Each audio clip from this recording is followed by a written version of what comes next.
अस्सलाम वालेकुम। मैं दुबई से बात कर रही हूँ। मेरा बेटा अभी रिसेंटली ऑस्ट्रेलिया सिडनी यूनिवर्सिटी में गया है। वहाँ अच्छा। से जुमे की नमाज का मसला दरपेश आ रहा है, क्योंकि उसकी यूनिवर्सिटी की क्लास 1 बजे ख़त्म होती है और नमाज 1:15 बजे है, और हाँ, मस्जिद तक का फासला तकरीबन 30 से 40 मिनट तक का है, और वहाँ से इलाके में एक ही मस्जिद है।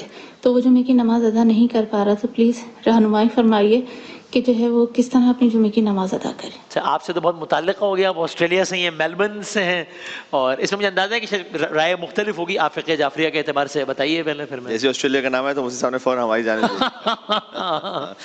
बिल्कुल तो इसमें अर्ज़ ये है कि चाहे ऑस्ट्रेलिया है, पाकिस्तान या अमेरिका है, कोई भी जगह, मतलब शरई मसला ये है कि वाजिब तख़य्यरी है ये फ़िक़्ह जाफ़रिया में, यानी ऑप्शनल एक वाजिब है, इख्तियार है आपके पास कि आप ज़ोहर पढ़ें या जुमा पढ़ें। सही। तो अगर वो ज़ोहर पढ़ लेते हैं तो शरई वजीफ़ा तो उनका पूरा हो जाएगा, और जुमा पढ़ेंगे तब भी शरई वजीफ़ा पूरा हो जाएगा। लेकिन जुमे के लिए एक मसला जो इस वक्त के फ़ुक़हा बयान करते हैं वो ये है कि जो अव्वल वक्त है ज़ोहर का, मसलन अगर 12:30 बजे, सही। तो विदिन 45 मिनट्स खुतबा और नमाज ख़त्म हो जानी चाहिए, हाँ, तो वो किफ़ायत कर जाएगा जुमा। अब ज़ोहर पढ़ने की ज़रूरत नहीं है, वरना जुमा पढ़ा तो और भी, क्योंकि वो जुमे का एक्चुअल वक्त वही है। राइट। अयतुल्लाह सिस्तानी का फतवा ये। ठीक तो ठीक। अब जब वो 45 मिनट्स एक्सीड कर जाए तो अगर कोई जुमा पढ़ता है तो फिर वो एहतियातन ज़ोहर भी पढ़े। हाँ, जैसे कि सही। कराची में तकरीबन तमाम मसाजिद में राइज ही है, इसलिए कि यहाँ पर एक खास वक्त 1-1:15 बजे ऑफिस टाइमिंग्स की वजह से होता है जुमा, और उसका खुतबा उसके बाद जो है ना वो ताखीर हो ही जाती है, तो तकरीबन इसलिए लोग उनको ज़ोहर पढ़नी ही है आम तौर पे। आम तौर पर तकरीबन लोग एहतियात के मुताबिक ज़ोहर पढ़ते ही हैं। तो अगर वो 45 मिनट से ऊपर चला जाता है